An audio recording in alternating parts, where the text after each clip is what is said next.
Bonjour à tous, Bonjour, bonjour, Bonjour à tous. bonjour. j'espère que tout le monde va bien. Augustin et Paul, merci d'être là. Je suis ravi d'animer ce webinaire avec vous. Avec Merci plaisir. Hugo, merci pour ton invitation. Avec plaisir, on va rentrer un peu plus tard, dans quelques minutes, dans le vif du sujet sur l'engagement collaborateur en 2023. On va juste laisser un peu de temps aux participants d'arriver, de se connecter. On va laisser 2-3 minutes, je pense. Éventuellement, n'hésitez pas à regarder dans le chat parce que on va vous envoyer de quoi vous connecter à la session. Parce que, comme Augustin vous le précisera un peu plus tard, on va faire un webinaire interactif. On va vous demander de participer avec nous pour que ce ne soit pas descendant. Euh, donc voilà, je vois que des personnes arrivent. On a pas mal de personnes qui nous saluent. Bonjour à tous. Merci pour votre participation et votre présence. Il y a du monde, il y a du monde. En effet, en C'est bien. effet, en effet. Bonjour Annie, bonjour Sandra, bonjour Barbara, Charlène, Arnaud, Philippe et tous les autres. Bonjour. Exactement. Ok, donc comme je le disais, on va se laisser 2-3 minutes. Dis-moi, Augustin, ça fait combien de temps que tu travailles chez Team Starter? Eh ben, écoute, ça fait presque 4 ans, Team Starter. Bon, on va attendre quelques secondes que tout le monde ait eu le temps de se connecter pour en dire un petit peu plus. Et Yes, voilà, yes, yes. Moi, de mon côté, ça fait 1 an et demi que j'ai eu la chance de rejoindre Bicast et en route pour de nouvelles aventures encore, hein. Et toi, Paul, alors? Combien de temps? Mais Augustin, je suis ravi que tu me poses la question. Ça fait 8 mois que je suis ici et tu me l'avais encore jamais posé. Donc, Ouais, comme quoi, ça peut servir les webinaires, ça permet d'apprendre à se Ouais, connaître aussi. non, ça mais permet complètement. de mettre. Créer du lien, c'est beau. Eh bien, écoutez, quelle heure est-il là actuellement? 11h32. J'ai l'impression il y a encore quelques personnes qui arrivent, mais je me dis qu'elles pourront rattraper le wagon. De toute façon, Ouais. on va rentrer dans les présentations là. Augustin, je vais te laisser commencer. Allez, on se lance pour pas mettre de retard dans la journée des uns et des autres. Bienvenue dans ce webinaire sur l'engagement collaborateur en 2023. J'ai l'impression qu'il y a un peu de réverbération. Je sais Mmh, pas vous. je On s'en Paul, est est-ce que tu as ton micro activé, non? Ouais, Tout à voilà. fait. Je Les peux. joies du direct. Bon, j'ai l'impression que c'est mieux. Ouais. Donc oui, l'idée aujourd'hui, c'est de vous présenter un peu notre vision et notre compréhension des enjeux sur l'engagement collaborateur en 2023. Pour ma part, donc, je suis Augustin Franc, je suis le Head of Sales de Team Starter. Team Starter, on est une démarche d'engagement avec un parti pris, c'est de rendre les collaborateurs acteurs des projets d'entreprise. Parce qu'en fait, un collaborateur acteur est un collaborateur engagé. On vous expliquera un peu plus le pourquoi du comment. Team Starter, on est aujourd'hui expert de l'engagement. On a plus de 40 000 utilisateurs. On travaille avec une centaine d'organisations, principalement françaises, d'une cinquantaine de collaborateurs, voilà, des petites PME ou quelques startups, jusqu'aux grands groupes français comme le groupe BPCE, Suez, Bouygues, et j'en passe quelques-uns. Donc voilà, on est ravis en tout cas de pouvoir vous faire part de notre expertise et d'échanger avec vous aujourd'hui. Ravi, effectivement. Je suis Paul, je suis coach chez Team Starter depuis donc 8 mois, nous l'avons dit. Et j'ai l'immense privilège de faire partie de la mission de réengagement dans l'entreprise en accompagnant les collaborateurs qui seront à l'initiative de projets et qui, grâce à leur énergie et un peu grâce à mon accompagnement, pourront passer de l'idée à la concrétisation. Eh bah, écoute, Paul, merci pour ta présentation. Moi, de mon côté, je suis Hugo Nkebaduno, comme vous pouvez le lire, hein. Je suis responsable marketing opérationnel chez Bicast, et Bicast, concrètement, qu'est-ce qu'on fait? On permet d'engager les collaborateurs, dans leurs réunions, notamment en ajoutant de l'interactivité, dans les réunions, comme je vous le disais, en favorisant l'intelligence collective et la collaboration. On a aussi un autre axe, qui est les formations, puisqu'on permet de réimpliquer les apprenants grâce à des sessions interactives et aussi en événementiel, digital ou physique comme aujourd'hui, par exemple en sondant l'audience et en rendant les événements participatifs. Donc au niveau de notre clientèle, finalement, on accompagne 1200 clients actuellement et on accueille sur notre plateforme 2 millions d'utilisateurs actifs par an. Donc on est aussi complètement intégré à des outils comme Teams, comme Google Meet, comme Zoom et Webex, pour ajouter de l'interactivité dans les différents points que je vous ai cités précédemment. On va pouvoir avancer. On va vous demander, pour rendre cet événement interactif, de nous rejoindre sur la session Bicast. Donc, Si vous avez 2 possibilités, vous pouvez scanner le QR code et participer via vos téléphones ou éventuellement, cliquer sur le lien que ma collègue Clara, qui est modératrice aujourd'hui et qui pourra répondre à vos questions en direct, si vous en avez, n'hésitez pas dans le chat, vous a envoyé à l'instant. Donc, on va vous laisser un peu de temps pour nous rejoindre, pendant ce temps-là. N'hésitez pas à participer, hein. C'est l'intérêt du webinaire, c'est qu'on puisse aussi rebondir un peu sur vos idées, votre vision de l'engagement. C'est ce qui rendra aussi l'échange beaucoup plus intéressant. Complètement, complètement, on veut vraiment que ce soit un échange entre vous et nous. On a aussi envie de connaître vos insights, donc vraiment n'hésitez pas. Donc les enjeux de l'engagement en 2023, déjà cette année, mais en 2023 d'autant plus, on est tombé sur une étude de Gallup, qui est un cabinet de conseil, qui a fait ressortir des points clés pour les entreprises, donc pour vous comme pour nous au quotidien. Lorsque les collaborateurs sont engagés, on constate une diminution de l'absentéisme de 41%, une réduction du turnover de 24%, une hausse de la productivité de 17% et une rentabilité accrue de 21%. Donc, on constate que des collaborateurs engagés permettent aux entreprises de se développer, permettent aux entreprises d'être plus productives aussi et bref, d'atteindre leurs objectifs.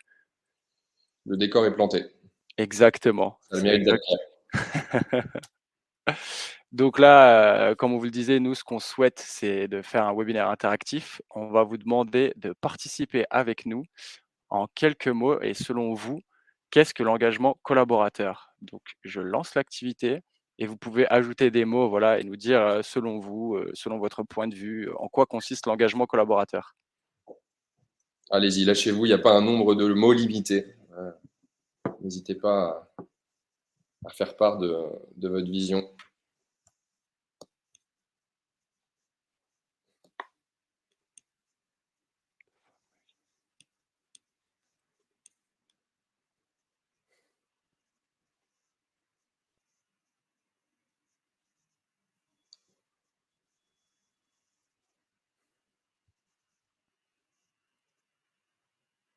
Ça fuse dans tous les sens, hein, ça va très vite. Mmh. Pour l'instant, c'est motivation C'est motivation qui s'affiche en leader. gros? Ouais. Excellent. Implication, investissement, sens, impact. Ah donc je vois que ça parle à pas mal de personnes. Je vois Ouais, reconnaissance aussi, coopération, ouais, complètement. Complètement, complètement, et de toute façon, Augustin, j'ai sensation que tu vas en pouvoir revenir dessus après. Mais oui, on complètement. voit participation, engagement, tout à fait, hein, c'est même le cœur du sujet. Projet, excellent. Développement, tout à fait, un collaborateur engagé, pourra prendra des initiatives et se développera au sein de l'entreprise. Heu donc c'est top. C'est vrai qu'on voit le nuage de mots évoluer. Merci à tous pour votre participation. Ce que je vous propose maintenant, c'est qu'on passe à la suite. Je vais donc clôturer l'activité Et on et va donc pouvoir rentrer dans le vif du sujet. exactement. Donc maintenant que le décor est planté, que vous avez vu quelques chiffres présentés par Hugo qui sont assez représentatifs de l'enjeu de l'engagement en fait en 2023, mais déjà en 2022, on aimerait en fait aujourd'hui vous apporter des solutions les plus concrètes possibles à activer pour 2023. C'est aussi l'intérêt du webinar, c'est de vous faire part de notre expertise, mais aussi de vous apporter tout au long de cet échange des solutions très concrètes alors qui pourrait passer par Bicast ou par Teamstarter, mais que vous pouvez aussi déjà mettre en place de manière peut-être un peu plus simple. L'objectif étant que chacun puisse sortir avec du contenu à la fin de cet échange. Donc, Exactement. globalement, comme Hugo a pu le dire en préambule, on voit bien que l'engagement, en fait, c'est un impact business aujourd'hui. C'est un impact business direct. Les organisations sont en train d'en prendre conscience, donc il y en a qui sont plus ou moins matures sur le sujet. En quoi on peut activer en fait des leviers d'engagement. Aujourd'hui, avec l'expertise de Bicast et l'expertise de Teamstarter, on en détecte trois qui sont extrêmement puissants et parfois assez malmenés dans l'organisation. Donc, c'est les trois axes qu'on a décidé d'aborder avec vous aujourd'hui et sur lesquels on aimerait échanger et vous faire part de notre expertise. Premièrement, le premier sujet qu'on va aborder ensemble aujourd'hui, c'est le sentiment d'écoute. Le sentiment d'écoute, c'est à double tranchant. Si vous faites penser à vos collaborateurs que vous les écoutez, donc que vous les sollicitez, mais que derrière, il n'y a pas d'action prise, malheureusement, ce que vous allez créer, c'est de la frustration et du désengagement. Par contre, dans le sens inverse, si vous êtes capable de créer un sentiment d'écoute concret, alors vous avez tout gagné, vous allez réussir à embarquer vos collaborateurs. Donc, on va vous expliquer un peu quelles sont les solutions pour créer un sentiment d'écoute concret, tangible pour les collaborateurs et qu'il soit reçu tel quel par les collaborateurs. Deuxième sujet, c'est beaucoup apparu dans le nuage de mots. On a vu implication, on a vu acteur, on a vu initiative, prise d'initiative. Et bien voilà, en fait, ces prises d'initiative, c'est finalement super important de pouvoir, en tant que collaborateur dans une organisation aujourd'hui, être acteur de son quotidien. On a beaucoup vu aussi le mot impact et sens. Quand on parle d'impact et de sens, on ne parle pas que d'impact RSE. On parle de trouver sa place dans l'organisation et savoir quel impact on peut avoir au sein de l'organisation même. Si les collaborateurs aujourd'hui ne peuvent pas prendre d'initiative, ils deviennent consommateurs et non pas acteurs de l'organisation. Et ça, c'est néfaste à tout le monde. Dans le sens inverse, si vous êtes capable de rendre vos collaborateurs acteurs, les collaborateurs sont plus engagés et l'organisation bénéficie de la force vive de chacun. Et puis le dernier sujet, qui est un sujet encore plus d'actualité, c'est le travail hybride, le télétravail notamment, le flex office, etc., qui est une excellente nouvelle, je pense, pour tout le monde, mais qui aussi demande aux organisations de se réinventer. Aujourd'hui, on est persuadé qu'en fait, on est obligé de composer avec le télétravail, pardon. Et donc, ça crée des nouvelles problématiques comme des distances qui peuvent se créer, le lien social est distendu, la créativité peut être impactée, etc. Donc, on aimerait aussi vous donner notre vision de comment pallier ces sujets, parce qu'aujourd'hui, l'organisation se doit de composer avec ce travail hybride qui doit être une bonne nouvelle. Voilà un peu les trois grands sujets qu'on va aborder ensemble. Et ensuite, il y aura un moment d'échange où vous pourrez poser vos questions pour qu'on puisse se challenger entre nous.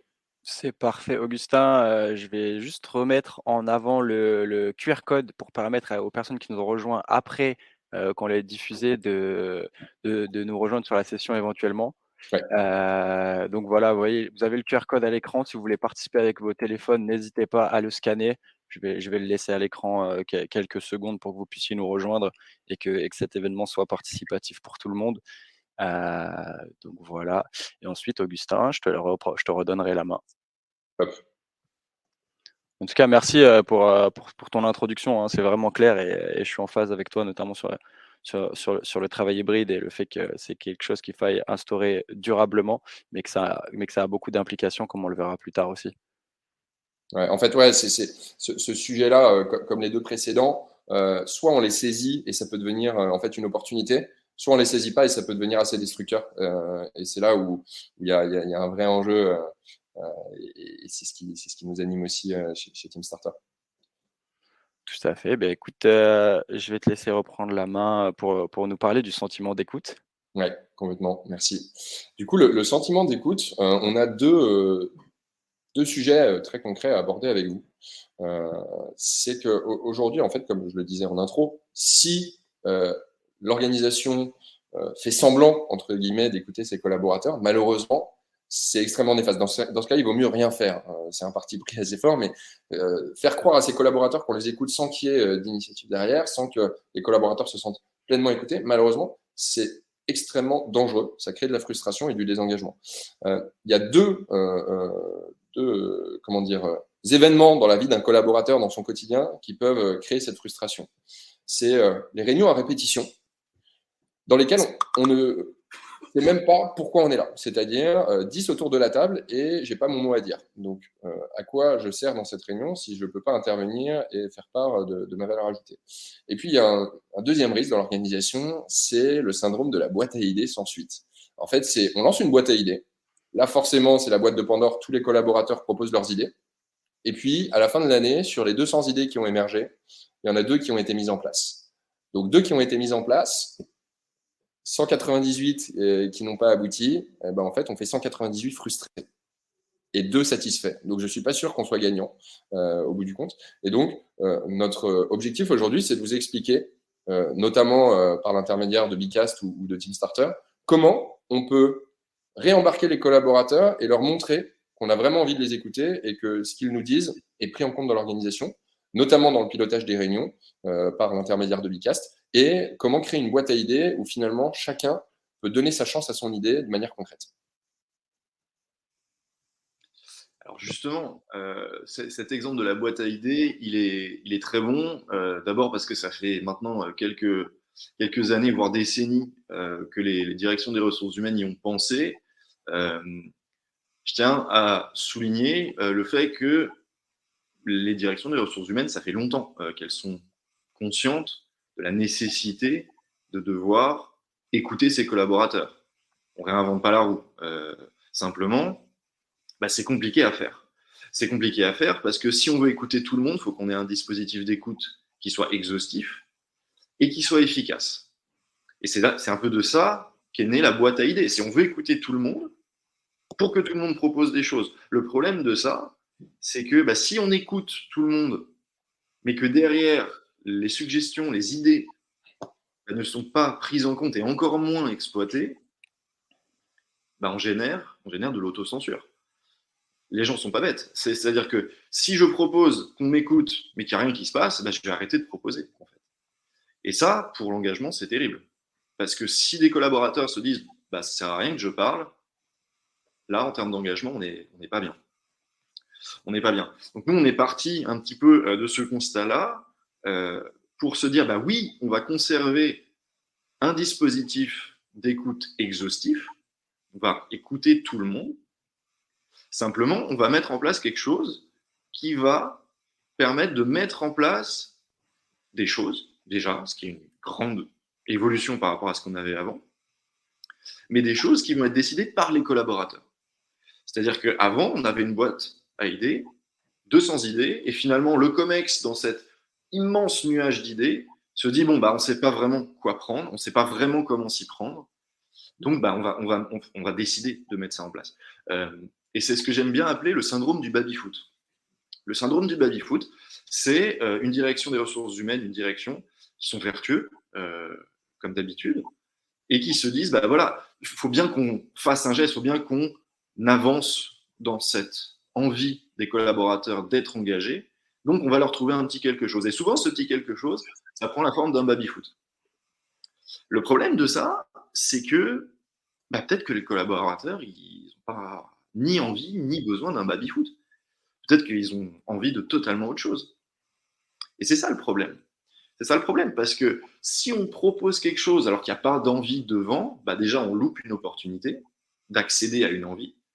Et de deux, bah ça fait, ça n'a pas d'écho chez le collaborateur de proposer quelque chose qui n'a pas été voulu.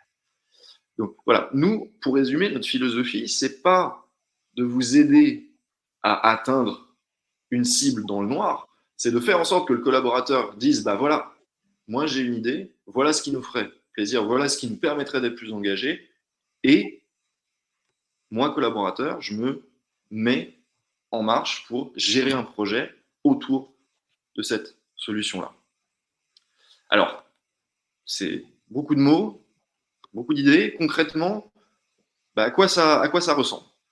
Une fois qu'on a un nombre finalement défini de projets autour d'idées, qu'on a redonné ce pouvoir d'agir aux collaborateurs en leur disant bah, allez-y, proposez des idées, à quoi ça ressemble? Bah, je vais vous montrer quelques exemples de projets qui arrivent sur une plateforme. En l'occurrence, vous avez fait un petit florilège des projets qui ont déjà été publiés sur diverses plateformes. Pardon.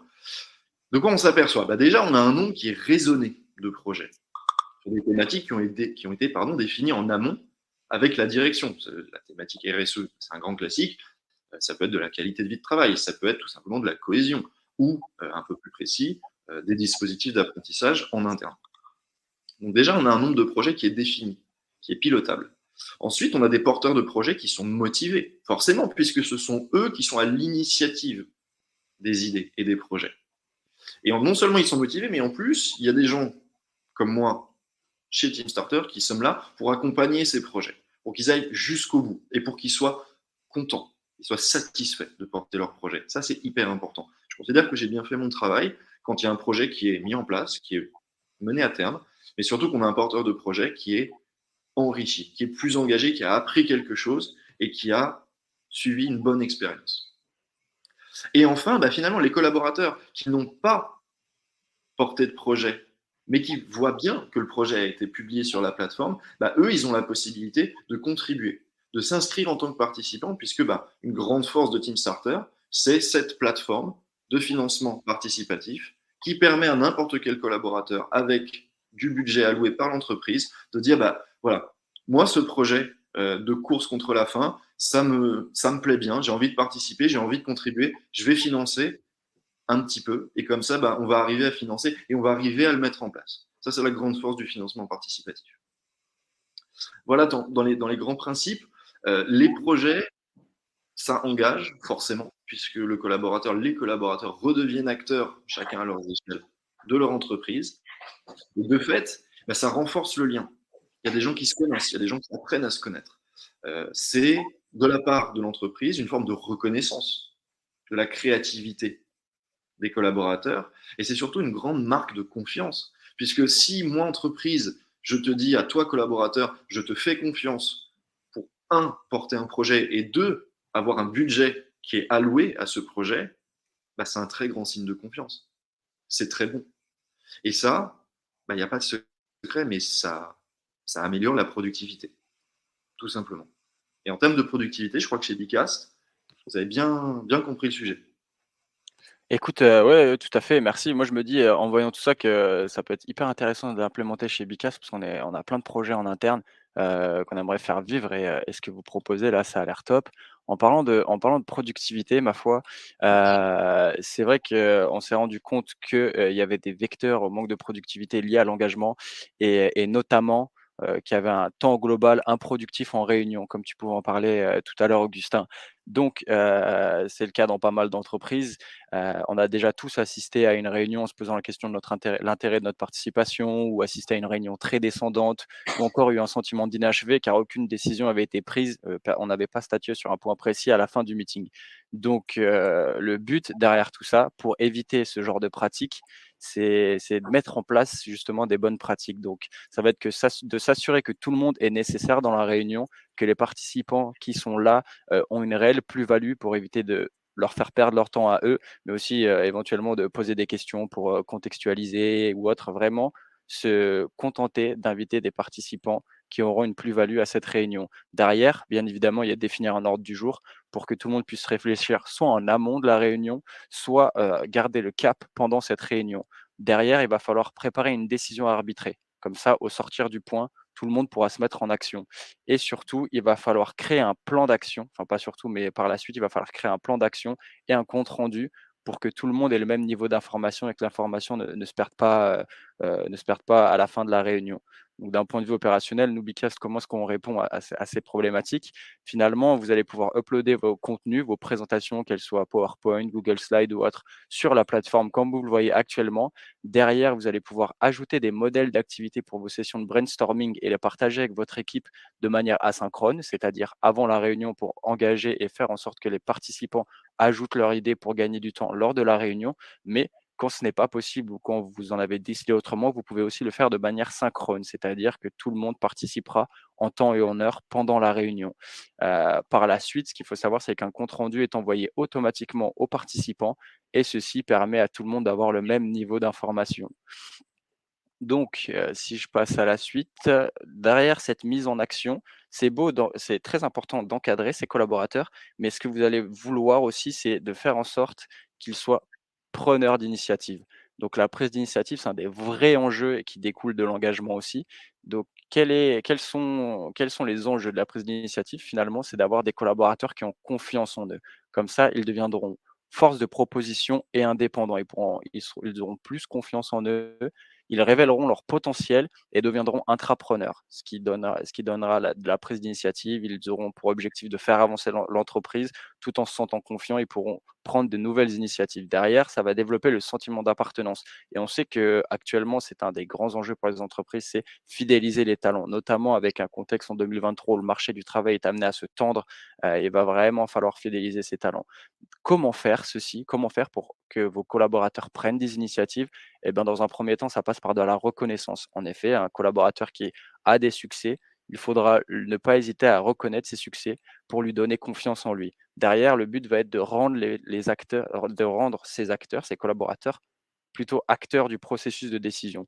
En effet, si vous les sondez lors de décisions stratégiques ou de décisions qui impliquent l'entreprise, ils se sentiront d'autant plus engagés et se sentiront acteurs du projet de l'entreprise. Et bien évidemment, c'est éviter le management top-down, ces réunions très descendantes où on ne questionne pas les collaborateurs, on leur impose des décisions. Là, on va vous demander de participer de nouveau, en effet. Selon vous, quels sont les freins à la prise de décision? Donc, vous allez pouvoir participer à un QCM et on va essayer de voir si vous avez quelques idées par rapport à tout ça.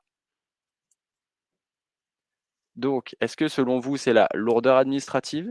Est-ce que selon vous, les freins à la prise d'une décision, c'est une culture saine? Est-ce que c'est des managers bienveillants? Je vois vous commencez à répondre, il y a pas mal de personnes qui donnent leur avis, en effet. On a déjà plus d'une dizaine de réponses.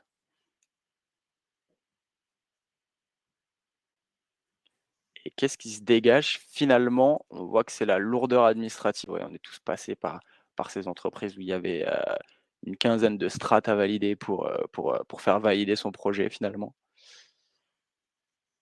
Ah, il y a le manque de confiance en soi qui émerge aussi.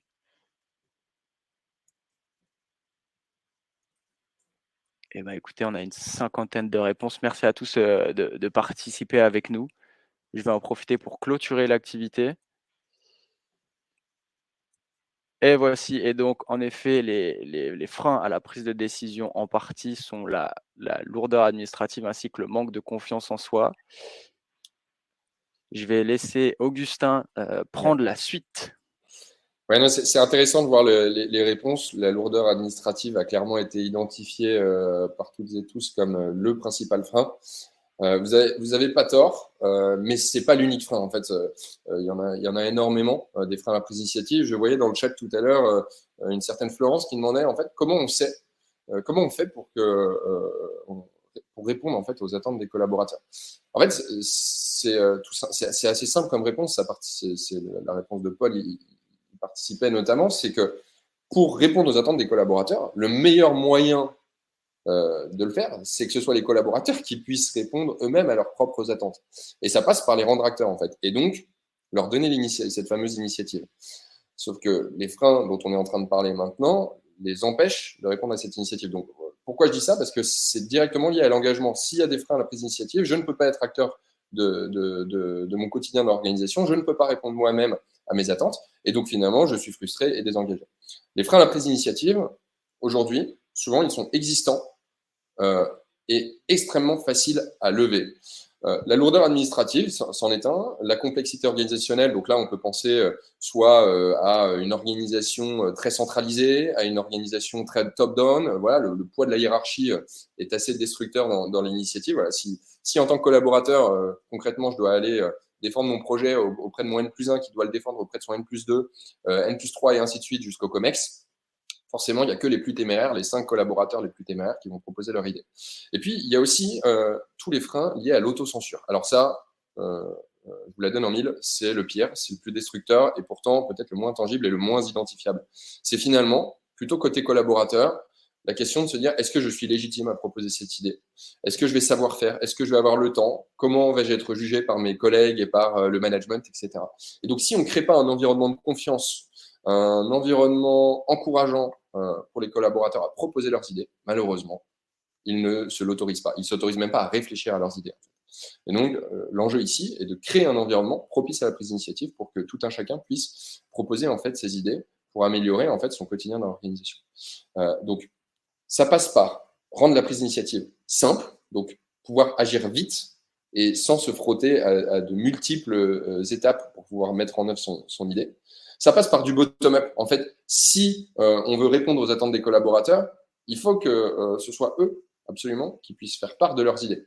Donc ça passe par une stratégie bottom-up concrète, c'est-à-dire donner le moyen de s'exprimer publiquement. Et donc ça me fait le lien avec la communication et la transparence. En fait, si les collaborateurs n'ont pas une audience au sein de l'organisation pour faire connaître leurs idées, les défendre, échanger avec les autres, malheureusement, c'est pas encourageant. Et donc, ça ne crée pas cet environnement global propice à la prise d'initiative. Et donc, on va vous présenter rapidement un peu comment on peut créer cet environnement propice à la prise d'initiative.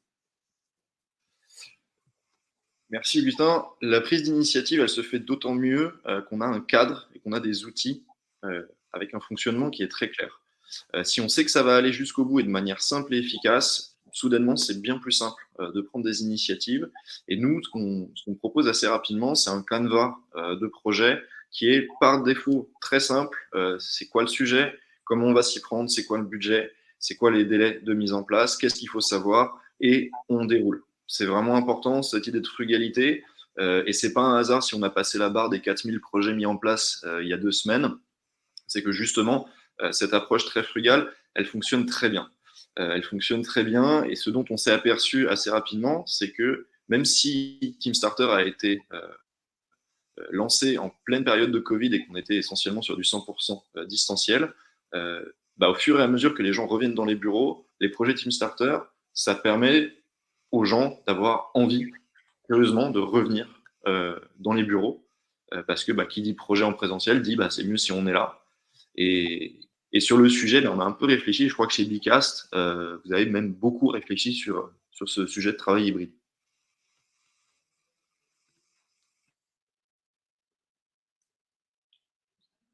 Hugo, je pense que tu es en mute. Ouais, t'es en mute.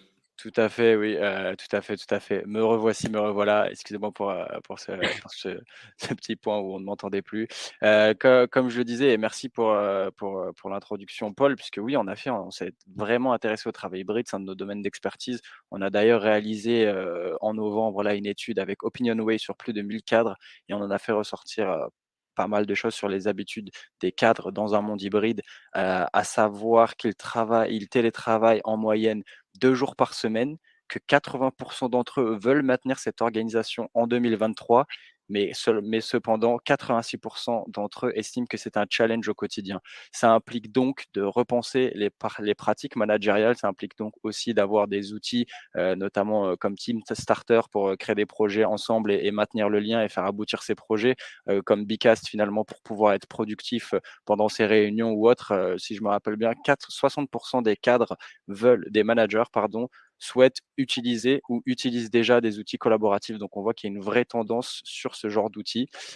Pour repenser les pratiques managériales sur du travail à distance, il vaut mieux ne pas être dans le contrôle. Ça peut être épuisant pour les managers.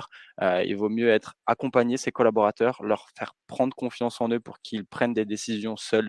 En hybride, Ouais. finalement, les collaborateurs doivent faire preuve d'une plus grande autonomie. L'information n'est pas direct. On passe par des canaux de communication. Potentiellement, notre hiérarchie va être en réunion ou vous-même, vous allez être en réunion. Les échanges sont moins fluides. Le but, c'est d'apprendre d'avoir confiance en ses collaborateurs et de les rendre engagés. Ouais, complètement Hugo. C'est intéressant ce que tu dis, parce qu'en fait, dans le côté, il ne faut pas contrôler. Aujourd'hui, les organisations auraient tort de voguer un peu à contresens du télétravail. Il vaut mieux en fait prendre le sens du courant, mais par contre s'outiller pour pas se noyer en fait dans le torrent qu'est le travail hybride. J'adore cette métaphore. Le vrai sujet en fait, c'est comment on fait pour garder les points positifs du présentiel en télétravail.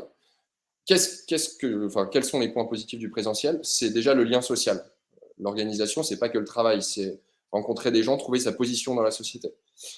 C'est le pouvoir du collectif. En fait, on parle beaucoup de la machine à café, mais c'est une réalité. C'est un peu basique, mais c'est une réalité. C'est-à-dire que c'est à la machine à café que les idées se créent. C'est à la machine à café qu'on rencontre des collègues avec qui on n'a pas l'occasion d'échanger habituellement parce qu'ils ne font pas partie de notre service ou de notre BU. Et puis, c'est finalement aussi garder cette émulation positive parce que finalement, j'entends mon collègue à gauche en call commercial dire quelque chose que j'avais jamais entendu. J'entends un financier passer dans les couloirs et je me rends compte d'une réalité de l'organisation, etc. Donc, en fait, la communication, garder cette communication. Et si chacun reste chez lui à bosser dans son canapé ou à son bureau, s'il a la chance d'avoir un bureau, malheureusement, il va très bien faire son travail et gagner en efficacité, mais par contre, on va perdre tout le reste. Et tout le reste, c'est ce qui fait en fait la puissance de l'organisation. Donc, 3 éléments super importants, et je laisserai Paul expliquer comment on peut les activer avec Bicast et avec Teamstarter. C'est garder le pouvoir du collectif. Et aujourd'hui, on peut avoir un collectif à distance. On n'est pas pour le full remote, c'est pas ce qu'on prône. Par contre, quand on est en télétravail, il faut outiller les collaborateurs pour pas qu'ils se retrouvent seuls chez eux. Donc, les laisser communiquer, les laisser travailler ensemble. Rendre le collaborateur acteur. En fait, c'est beaucoup plus facile de prendre l'initiative quand on est au bureau que quand on est seul chez soi. Et donc, il faut absolument leur donner le moyen de lever les freins à la prise d'initiative parce qu'ils sont encore plus nombreux quand on est en télétravail. Parce qu'en télétravail, on doit continuer à prendre des initiatives. Et puis, l'objectif, c'est aussi de continuer à motiver les collaborateurs à venir au bureau, en fait. C'est-à-dire que je parlais du full remote, du tout télétravail. Ça, c'est assez, pour nous, c'est un parti pris en tout cas dangereux. Et donc, il faut absolument trouver le moyen de montrer que venir au bureau pour les collaborateurs, ça a un intérêt. Et c'est le cas. Et pour cela, en fait, il faut tout simplement leur faire comprendre, enfin, leur faire prendre conscience, pardon, des avantages qu'ils auraient à venir en présentiel. Et donc, Paul va vous expliquer, va vous donner quelques exemples. Ouais, effectivement. Faut pas oublier qu'une entreprise, on appelle aussi ça une société. Et une société, dans une société, on a besoin du lien social. Et ce lien, bah, il est fatalement très challengé quand on arrive sur une forme de travail qui est hybride à forte propension télétravaillesque, si j'ose dire. Nous, ce qu'on observe, c'est que les projets concrets qui sont menés sur TeamStarter, ça génère de la vie. Ça donne envie, ça donne l'occasion de se rapprocher de ses collègues, soit sur des sujets d'apprentissage, des sujets de on fait du sport ensemble, on fait une fresque du climat, ou on organise un petit déj avec un skipper du Vendée Globe pour parler du management ou de la notion de dépassement. Souvent, les projets donnent envie de venir au bureau. Et ça, bah, c'est très, très vertueux pour une entreprise parce que l'engagement, d'accord, c'est une expérience personnelle, mais c'est une expérience personnelle qui se vit de manière collective. Donc concrètement, à quoi ça ressemble? Petit exemple chez TeamStarter, un peu comme un réseau social qui a pour vertu de conserver du lien, ce lien qu'on avait traditionnellement devant la machine à café quand on était en full présentiel, bah, on va, avec la plateforme, donner l'occasion de le maintenir un petit peu, de pouvoir discuter. Et sur chacun de nos projets, bah, évidemment, on a paramétré la plateforme pour qu'il bah, y ait des actus, il y ait des commentaires, qu'il y ait un échange concret autour des projets pour que bah, les collaborateurs aient une occasion supplémentaire de discuter et de faire vivre quelque chose ensemble. Voilà. Ouais, et moi, je rebondirais aussi sur Bicast parce que pour l'avoir vécu, quand on se retrouve, par exemple, en télétravail et qu'on a une réunion importante et qu'on se retrouve seul en télétravail, ça arrive, c'est-à-dire que on peut se retrouver avec 4 personnes dans une salle de réunion et la cinquième en distanciel. En fait, il ne faut pas oublier que cette personne, elle compte autant que les autres. Et donc, si on ne lui donne pas le moyen d'avoir un impact aussi important que ceux qui sont en présentiel dans l'organisation, malheureusement, on va créer une distance et la personne en distanciel dans cette réunion aura moins d'impact alors qu'elle a peut-être des choses super importantes à dire. Donc, plutôt que de dire, bah non, les réunions, c'est en physique, parce que c'est contraignant et donc en termes d'engagement, la contrainte est jamais bonne, bah plutôt donner le moyen, en fait, d'être acteur au même titre que ceux qui sont en présentiel pendant les réunions. Et ça, je pense que c'est la force d'un Bicast, par exemple. Et puis, pour abonder sur ce que tu disais, Paul, sur la prise d'initiative, aujourd'hui, il faut donner absolument le moyen aux collaborateurs de continuer à échanger à distance, mais surtout leur donner envie de continuer à échanger à distance. Parce qu'en fait, s'il n'y a pas l'envie, le moyen ne sert à rien.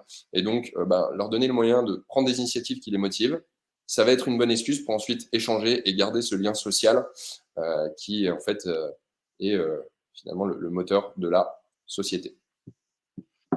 C'est tout à fait vrai, hein, et sur cette belle conclusion, je propose que si vous avez des questions, n'hésitez pas à les mettre dans le chat. Il nous reste encore un peu de temps. On respecte cette promesse finalement de 45 minutes pour, pour répondre à vos questions justement. On va regarder un peu dans le chat et éventuellement en récupérer quelques-unes. Moi, je vois une question de Véronique Rounin. Je prends celle qui me vient sous la main directement.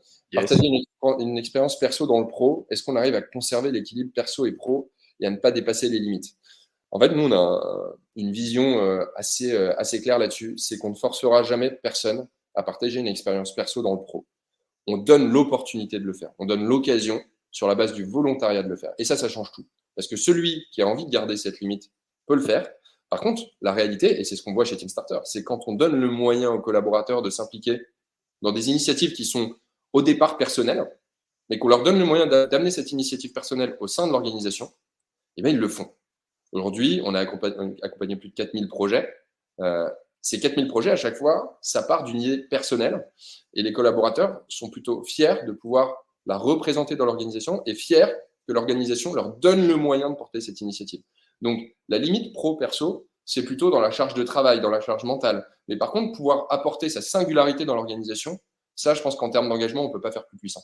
Voilà, j'espère que ça répond à votre question, Véronique. Question d'Adrien plutôt. Développer la notion de bottom-up. Alors, oui, ça va être short en quelques minutes, mais très concrètement, le bottom-up, bah, c'est l'inverse du top-down. Top-down, c'est je suis PDG, je prends une décision, je prends une initiative et je l'impose à tout le monde. Bottom-up, c'est l'inverse. C'est je suis collaborateur dans l'organisation, je peux être récemment arrivé dans l'organisation et je vais pouvoir faire part de mon idée, faire part de mon initiative et elle sera écoutée et j'aurai le moyen de la porter. Mais le moyen de la porter moi-même, ça c'est super important. Le bottom-up, c'est pas que je balance mon idée et ensuite j'espère que le top management va la reprendre. L'objectif, c'est aussi de responsabiliser les collaborateurs et donc leur donner l'opportunité de s'exprimer. En retour, ils doivent se responsabiliser et en fait porter eux-mêmes leur idée. C'est ça le bottom-up. Le vrai bottom-up, c'est donner le moyen, mais c'est aussi que ceux qui puissent en bénéficier le fassent. Ouais, je vais rebondir rapidement là-dessus, Augustin. Sur le terrain, ça se vérifie. Moi, tous les jours, j'ai effectivement des collaborateurs qui sont motivés, mais mon travail, c'est de faire en sorte que cette motivation, elle soit pérenne et que j'ai en face de moi une personne qui est réellement engagée dans son projet et qui va aller jusqu'au bout dans son initiative de bottom-up. Et il y en a beaucoup, des gens qui ont d'une part de très bonnes idées et qui en plus sont tout à fait enthousiastes à l'idée de participer à cette nouvelle émergence du bottom-up. C'est un vrai truc. C'est un vrai truc. Il y a une question de Myriam qui est super intéressante. Comment on fait basculer, comment on fait pour basculer une organisation du top management au bottom-up? En fait, aujourd'hui, ce qu'on détecte dans les organisations, et on a l'occasion d'échanger avec Hugo, avec Paul, avec beaucoup de dirigeants d'organisations dans notre quotidien, ça c'est une vraie chance parce que ça nous permet de voir une tendance, c'est que les dirigeants, en tout cas les dirigeants français, ont cette volonté de rendre leurs organisations un peu plus horizontales. Par contre, souvent, ils se frottent à une difficulté, c'est comment concrètement je le fais. C'est-à-dire qu'au kick-off en janvier, on dit voilà, on va vous écouter, etc. Par contre, au fur et à mesure de l'année, ça s'étiole un peu parce qu'on n'a pas mis en place des process bien définis. Le bottom-up, ça ne veut pas dire laisser tout libre, en fait. Ça veut dire cadrer et identifier les leviers qui vont permettre aux collaborateurs d'être acteurs. Donc, il y a des outils comme Bicast, parce qu'en fait, dans une réunion, quand on se retrouve avec le DG, avec son manager, bah, peut-être qu'on est un peu en retrait, donc on n'ose pas s'exprimer. Donc, des outils participatifs comme Bicast, c'est super puissant et ça commence par des petites preuves concrètes comme celle-ci, qu'on a une organisation bottom-up et on se donne le moyen de l'être. Et puis, il y a Team Starter, c'est-à-dire qu'en fait, on outille. C'est-à-dire que moi, j'ai croisé un nombre de dirigeants qui m'ont dit « Non, mais Augustin, moi, ma porte est ouverte. » C'est-à-dire que tout le monde peut venir me proposer une idée. Souvent, en les provoquant un peu, je leur dis « Mais ça, vous avez eu combien d'idées? Il y a combien de personnes qui sont venues à toquer à votre porte cette année? » « Oh, ben 3 ou 4. » Ah ouais, sur une organisation de 500 personnes. Pourquoi? Parce qu'en fait, ouvrir sa porte, c'est pas du tout suffisant. Ce qu'il faut faire, c'est permettre aux collaborateurs d'identifier des moyens concrets d'être acteurs. Et donc, c'est des outils digitaux. C'est un accompagnement parce qu'en fait, prendre une initiative, comme l'expliquait très bien Paul tout à l'heure, ça fait peur. Et donc, si on ne rassure pas les collaborateurs, ils ne vont pas prendre l'initiative. Et pour faire basculer une organisation du top-down au bottom-up, il faut qu'il y ait des preuves concrètes. C'est-à-dire qu'il faut que les collaborateurs concrétisent leurs idées, parce que sinon, ça restera une lubie de la direction.